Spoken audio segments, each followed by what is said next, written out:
Okay, good morning, everyone. I am going to get started so that we stay on track here.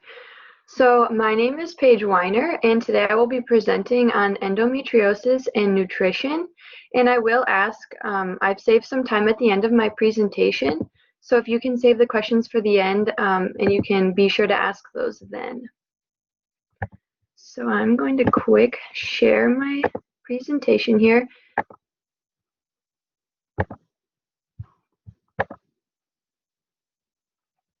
And also, just while I'm presenting, I am going to turn my camera off just to ensure that my Wi-Fi stays working well through my whole presentation and it runs smoothly.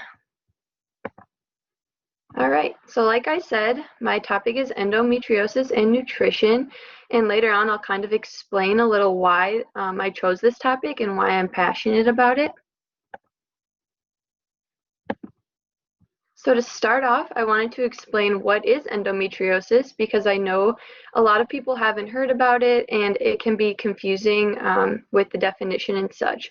So endometriosis is a disorder in which the tissue that normally lines the uterus, it grows outside of it. So as you can see in the picture, as an example, you can see the endometriosis growing outside of the uterus and it is growing on the ovary just as an example. This is also usually very painful for the patients and it causes a lot of abdominal pain for them.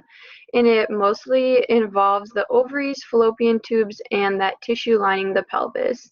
It also can affect the reproductive organs and the woman's menstrual cycle. So endometriosis affects about 1 in 10 women between the ages of 15 and 49. And when I was doing my research and I came across this statistic, it was very interesting to me that 10% of women experience this because I have some friends that have, but never did I think it would be this large of the women that could experience this. And right now there is no cure, but there are some ways that we can lessen those symptoms that the women have. And pregnancy is actually one of the ways that the symptoms of endometriosis can be relieved, but also endometriosis causes a higher likelihood of infertility. So if the woman is able to get pregnant, their symptoms might be better, but the endometriosis can negatively affect their chances of getting pregnant. So kind of contradicting there.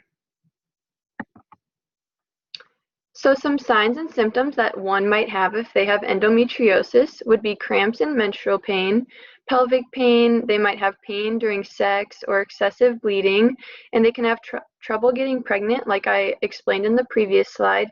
And then some other symptoms could include fatigue, diarrhea, constipation, bloating, or nausea.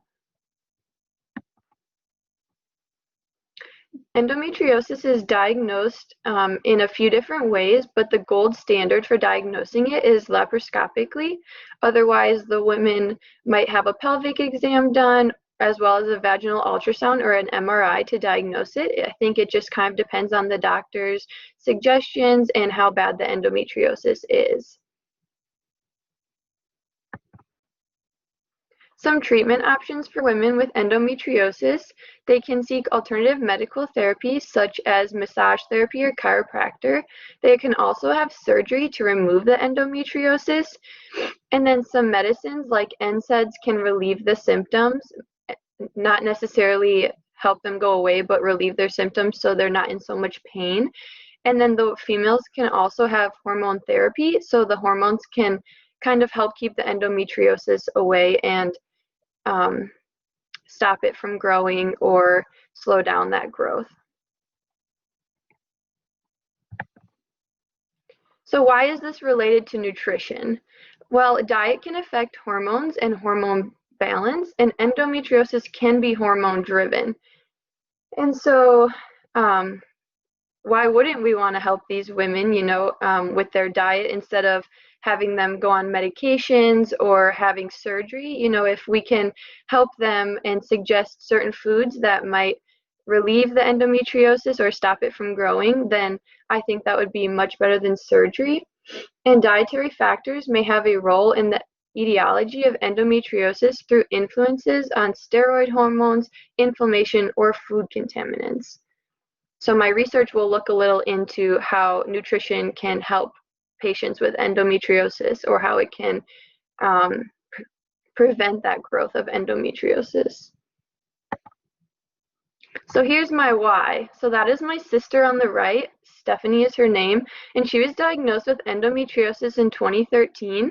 And this was something very new to my family because we had never heard of it before. And actually, her and her husband, who's on the left, they were trying to get pregnant for a few years after they got married, and they were just having lots of issues.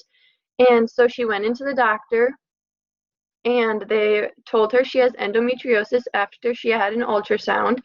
And they said she should be in a lot of pain, like, why haven't you experienced any symptoms? And she didn't. She had no symptoms with her endometriosis. So they put her on a few hormone medications to try and relieve the endometriosis or stop it from growing, and they just weren't helping. So then in 2015, she had surgery to remove her endometriosis. And yeah, when they were in there, usually the surgery takes 1.5 to 2 hours, and she was in surgery for almost 4 hours. And so they had a lot of endometriosis to remove. And so they were just shocked that she had no pain and no other symptoms. And so 6 months after that surgery in 2015, she had her son, who's on the right here. And super awesome to see her get pregnant after going through all of that stuff. And then actually in 2018, she was having issues again, and the endometriosis was back, and they told her she could go on more hormone medications to try and get pregnant, but they just weren't working, and they didn't really want to wait a lot of time. So she actually went through IVF to have my little niece there, who's on the right, or the left, excuse me. Her name is Oakland, and my nephew's name is Huxley. And so, yeah, these are our little miracle babies in our family, and make holidays so much more fun, and just life in general. So I just thought I would share why this topic was interesting to me and how it kind of hit close to home for me. So now I'm going to move into the research studies that I found. So this research study focused on meat and fish consumption and the endometriosis risk. So the objective of this study was to determine whether high intakes of red meat, fish, poultry, or seafood were associated with the risk of laparoscopically confirmed endometriosis. And so when I say laparoscopically confirmed, that is that gold standard again. So the design of this study, there was actually almost 82,000 participants, and the researchers followed up with them from 1991 to 2013. And right at the beginning of the study, the participants, they filled out a food frequency questionnaire to go through their diet and such, and then this was assessed every 4 years. And then throughout the study, they looked who was diagnosed with endometriosis, who started with it, and just kind of all of the variables that can come with that. So the strengths and limitations of this study, it had a very high sample of participants, again, almost 82,000, which I thought was incredible. And it was a very lengthy study. So it was 23 years long. And the endometriosis was confirmed through that laparoscopy procedure, which is the gold standard. So that was the strength of the study. And then one limitation that I found when I was reading the research article was that all of the participants were registered nurses. So I thought that they left out a big chunk of the population that they were missing and could have been involved in this study. The results of this study, so the women who consumed greater than 2 servings a day of red meat had a 56% higher risk of endometriosis in comparison to those who only consumed less than 1 serving of red meat per week. And women in the highest category of processed red meat intake also had a higher risk of endometriosis. They did not find any correlation with poultry, fish, shellfish, or eggs in relation to the endometriosis risk in this study. So the main takeaway that I had from this study is that high consumption of red meat could be associated with the risk of endometriosis and a diagnosis for a female in her future.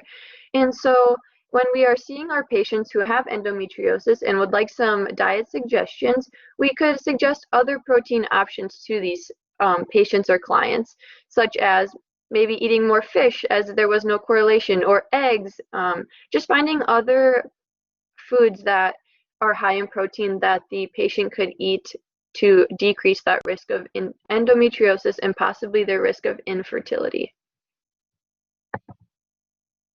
With the EAL reading, I gave this one a neutral rating.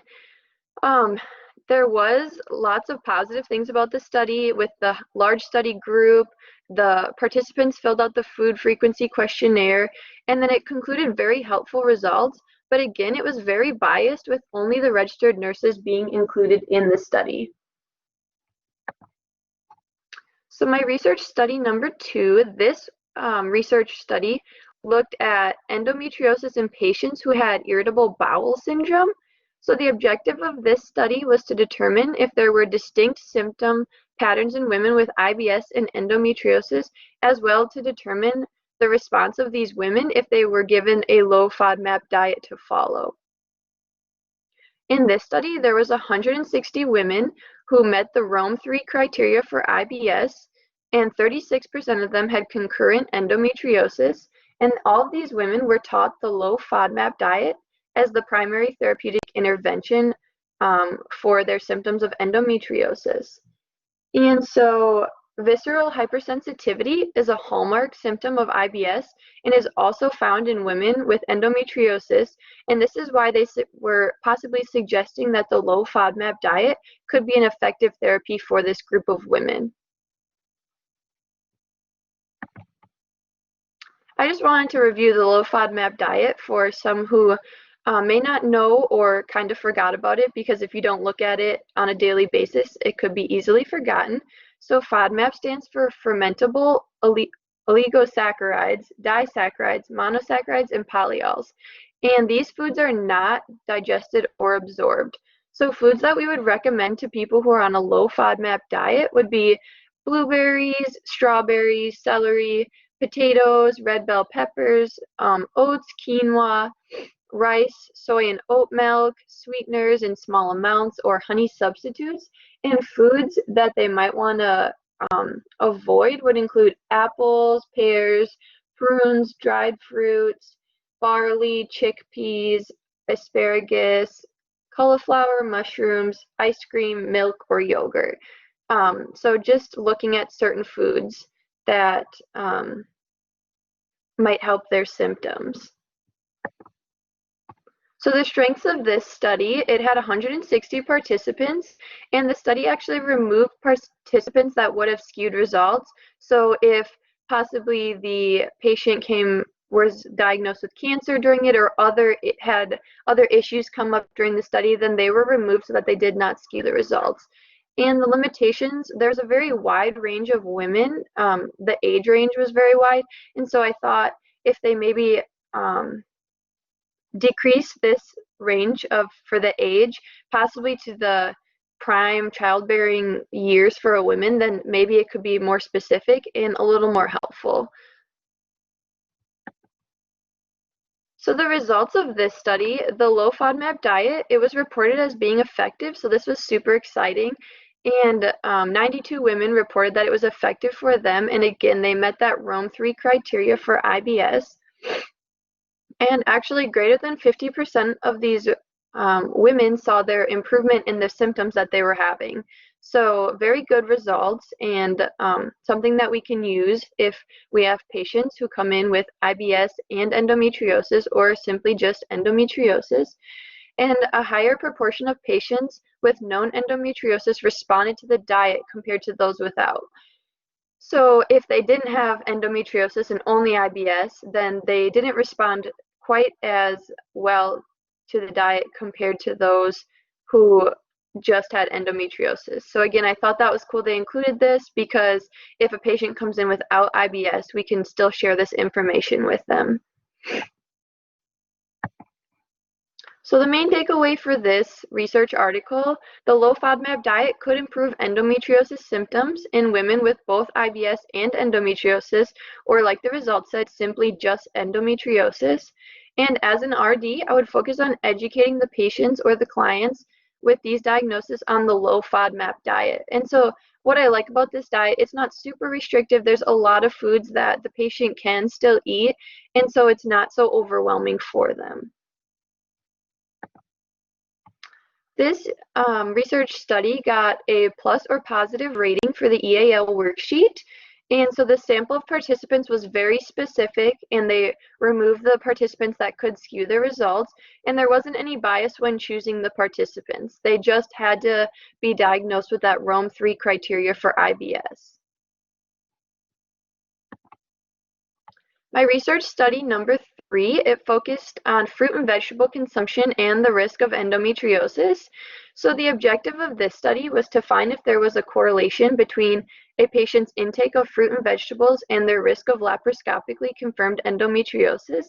So the funny thing about this study is it actually used the same group of women that I mentioned from the meat and protein consumption from my first research article, but instead of looking at the protein in the meats, they looked at fruits and vegetables instead. And so I thought this would be a great one to include, because who, as a dietitian, doesn't want to enforce or encourage our patients or clients to eat more fruits and vegetables and show them even more positive effects that they can have. So the design of this study, as you can see, there was only just under 71,000 of premenopausal women, so a little less women. And this is because they took out patients that had either a low calorie intake or an excessive calorie intake. So if the person had less than 800 calories a day or greater than 4,200 calories a day, they left these people out, and they also left out the patients or the women that left 70 food items or more blank on their food frequency questionnaire. So they were a little more strict when looking at that food frequency questionnaire as the other study was. They also excluded the women if they had reported a diagnosis of endometriosis, a history of infertility, or a cancer diagnosis prior to coming into the study. And again, they looked at their diet every 4 years, and the women filled out a food frequency questionnaire the very beginning of the study, and again every 4 years from 1991 to 2013. So the strengths of this study, there was, again, a large sample of women, and the data was collected over that 23-year span, which I thought was super awesome that they looked at a lot of years and it wasn't just over 6 months or 1 year. The limitations, again, they only looked at registered nurses, so that was a little biased. And with the food frequency questionnaire, these women are reporting their dietary intake, so there could be a little bias there if they're not being very truthful on their food frequency questionnaire. So there was a lot of results concluded in this study, which was very exciting for me. So women who consumed 3, 4, 5, and greater than 6 servings of fruits and vegetables a day had a 9%, 10%, 18%, and 12% reduced risk for endometriosis compared to those women who consume less than or 2 servings of fruits and vegetables a day. So those percents correlate with how much the fruits and vegetables the women ate. And so as you can see, as the servings of fruits and vegetables increased, for the most part, so did their reduced risk for endometriosis. The exception was with the greater than or equal to 6 servings a day, it went down from 18% with the 5 servings of fruits and vegetables a day to 12%. And so that could be a little skew in their results, or just something that happened with the women reporting themselves, their own diet. And another result that they found from this study was that women who consumed 3 servings of fruits a day had a 14% lower risk of endometriosis compared to those who were consuming less than 1. So this result focused in on just fruits. So as you can see, again, when they had 3 servings of fruits, they had a 14% lower risk of endometriosis compared to those who consume little to no fruit a day. And specifically looking at the different fruits in the study, they concluded that women who consumed greater than or equal to 1 citrus fruits a day had a 22% lower endometriosis risk. So this might mean that citrus fruits might be beneficial for people to lower their endometriosis risk. And then there was no association between the total vegetable intake and endometriosis risk, but I still believe it's important for us to encourage our patients and clients to have a higher vegetable intake. So my main takeaway from this study was to encourage women with endometriosis or in their younger years to eat more fruits and vegetables. And we can also mention that consumption of high citrus fruits may decrease their endometriosis risk because it was concluded in the study and they had great results showing that. This research article got a neutral rating for the EAL worksheet, and so the reason that it got a neutral rating is because there was a high study sample, so about 70,000 women, and it presented very detailed results, and they had a lot of results to present to us. But then again, it only looked at those registered nurses, so it was biased as they left out a lot of the population or more women that they could have looked at. I just wanted to conclude my whole presentation and kind of wrap it up. So diet can improve endometriosis symptoms in women, and that's based off of what my research showed. And there's constantly more research that's being conducted on endometriosis. So actually, while I was still in college at Stout a couple years ago, I did a presentation for one of my MNT classes on endometriosis, and there was less research then than what I found for this presentation. So that was pretty exciting for me because there was new information out there, and it showed that they are doing more research and looking into the correlation between endometriosis and diet. And when we help people with endometriosis, I think it's really important to individualize, each patient's care. And this is important with each patient, but like I said, usually endometriosis is found because the women are having very severe symptoms and they're in a lot of pain. But my sister, she didn't have any pain. And so it's just endometriosis can affect everyone differently. And so I think it's just very important to look at each patient as their own. And from my research, we can conclude that higher intake of red meat can cause implications related to endometriosis. So with our patients, we could suggest that they eat a lower intake of red meats and suggest those other protein sources for them. And then from my last article, higher intake of fruits and vegetables has been shown to lower endometriosis risk. So we can encourage them and show them, like, here's more research on why fruits and vegetables are so good for you, and just really educate them on that. And then more specifically, the research showed that there was a correlation with citrus fruits and the lower risk of endometriosis. So again, we could educate on this if someone comes in and would like advice on nutrition and endometriosis. All right, so I hope you enjoyed this topic, my topic of endometriosis and nutrition. It's something that I get really excited about and I love to learn about. And so if anyone has any questions, you can feel free to type them in the chat like Tad showed on the opening of the presentation. Otherwise, you can raise your hand and I can call on you. And I will turn my camera back on so you can all see me. Thank you so much, Paige. Yeah, like she said, if you have any other questions, okay. Around. So, if not, if you don't have any questions, then we have about 10 minutes before our next presentation starts. So feel free to just take a break. And then also we would appreciate if you would fill out the survey because we enjoy the feedback.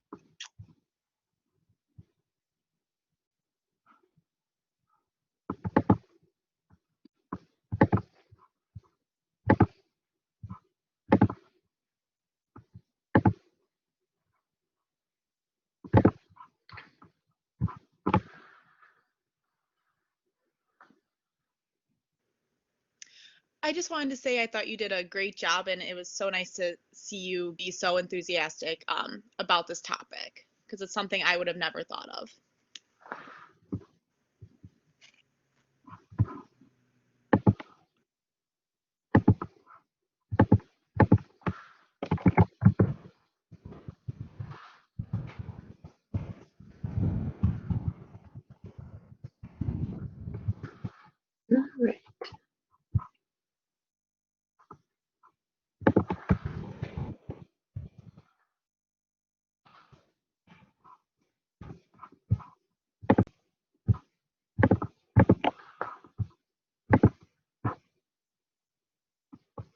Oop, I am wondering if I can't hear anyone, which we had this issue last week. So I'm going to quick log out and log back in, and then if anyone has questions,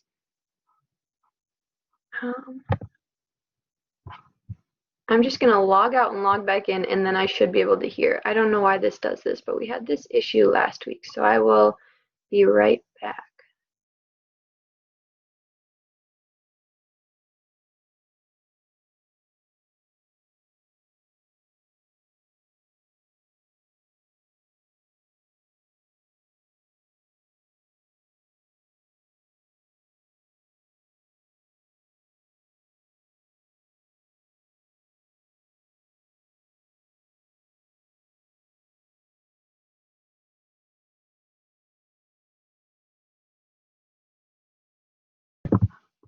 Okay, I logged out and logged back in, so we'll see if that helps the audio. I know Elena said a couple people talked, but I couldn't hear them.